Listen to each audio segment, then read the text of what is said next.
Hello বন্ধুরা, আশা করি সবাই ভালো আছেন। ইন্ডিয়ান ভিসা সম্পর্কে নতুন আরেকটি তথ্য নিয়ে হাজির হলাম।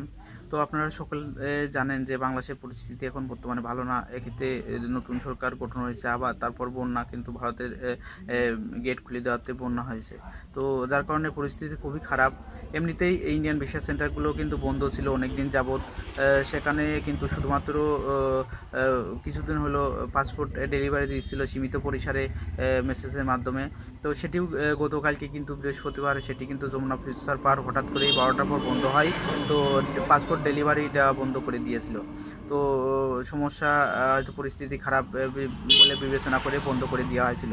তো সামনের রবিবার 25 তারিখে কিন্তু আবারও নতুন করে সীমিত পরিসরে পাসপোর্ট দিতে পারে, ডেলিভারি দিতে পারে। তো আপনার মোবাইলে SMS-এর মাধ্যমে আপনারা জানতে পারবেন। তো আরেকটা বিষয় আছে, সেটি অবশ্য সুখে পারে যে গতকালকে কিন্তু ভারতের হাই কমিশনার বাংলাদেশের প্রধান উপদেষ্টা বা প্রধানমন্ত্রী বলতে পারেন ডক্টর ইউনূসের সাথে কিন্তু আপনার একটা সংবাদ মাধ্যমে আলাপ আলোচনা হয়েছে। তাদের মধ্যে কথাবার্তা হয়েছে। বাংলাদেশের যে পরিস্থিতি, বন্যা পরিস্থিতি নিয়েও কথা হয়েছে।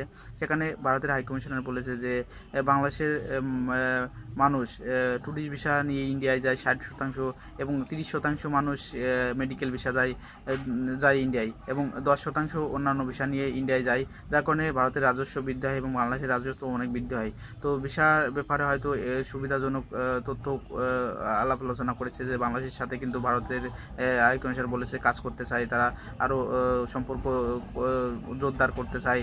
তো ভিসা সেন্টারেও কিন্তু কঠোর নিরাপত্তা দেওয়ার কথা বলা হয়েছে ডক্টর ইউনূস সাহেবের কাছে, কারণ আক্রমণ হতে পারে। গতকালকেও কিন্তু একটা আন্দোলন হয়েছে ভিসা হাই কমিশনারের উপরে, ইন্ডিয়ান হাই কমিশনের উপরে। তার কারণে হাই কমিশনার অফিসগুলোতে বা ইন্ডিয়ান ভিসা সেন্টার অফিসগুলোতে কঠোর নিরাপত্তা দেওয়ার কথা বলেছে ডক্টর ইউনূস সাহেবের কাছে। হয়তো বাংলাদেশের সাথে তারা কিন্তু সবসময় কাজ করতে আগ্রহী। তো অনেকেই অনেক ধরনের কমেন্ট করতে পারে।